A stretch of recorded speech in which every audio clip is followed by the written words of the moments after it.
السلام عليكم marka hore magacaygu waa Nimco Xasan Maxamed waxaan ahay ardayda dhigata jaamacadda Admas University sanadkii u dambeeyay kulliyadda Development Study ama barashada horumarinta arday ahaan waxaan si kalsooni leh u oranayaa intii aan ku guda jiray jaamacadda khibradda iyo aqoonta aan kororsaday runtii waa mid aad noloshayda uga bedeshay fursadaha kobaca qofeed iyo aqooneedba waxaan oran karaa waa mid aan dhamaad lahayn agabka yani jaamacadda dhex yaala waxaan oran karaa agab kala duwan baan haysanaa haday noqoto goob ugu muhiimsan wax ku barano haday noqoto macallimiin tayadoodu sareyso iyo haday noqoto tiknoolajiyada aan haysano oo noo fududeynaysa sidaan wax u baranayno jaamacadda Admas University waxyaalaha ay bixiso waxa kamid ah in qofka ka dhisto inuu noqdo hal abuur oo kale oo fududeynaysa markuu qalin jabiyo inay uu qofkii garan karo fursad weeyga uu shaqeysanayo runtii aad baan ugu faraxsanahay inaan la kulmo dad khibradoodu sareyso oo aqoon fiican aan ka barto tan waxay fududeynaysaa in fikirkayga balaadhiyo oo aan noqdo mid fikirkiisu aad u balaaran yahay oo creativity qof hal abuur oo kala sababahan jaamacaddan markii ugu horeysay aan soo galay aan ku doortay waxa kamid ah jaamacaddu runtii waxay leedahay shahaado caalamiga markaan leeyahay waxa ku fududeynaysaa in qofkii uu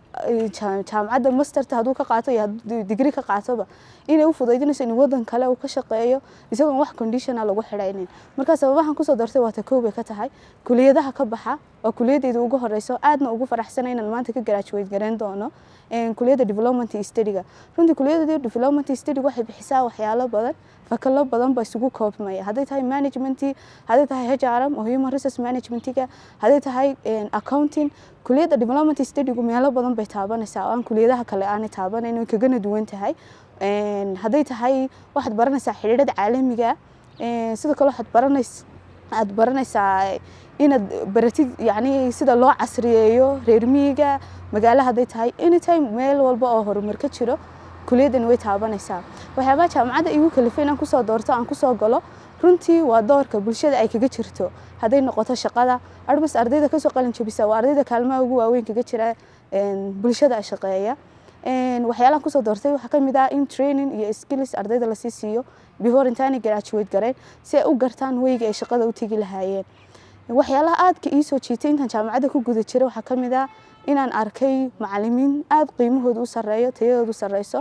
oo punctuality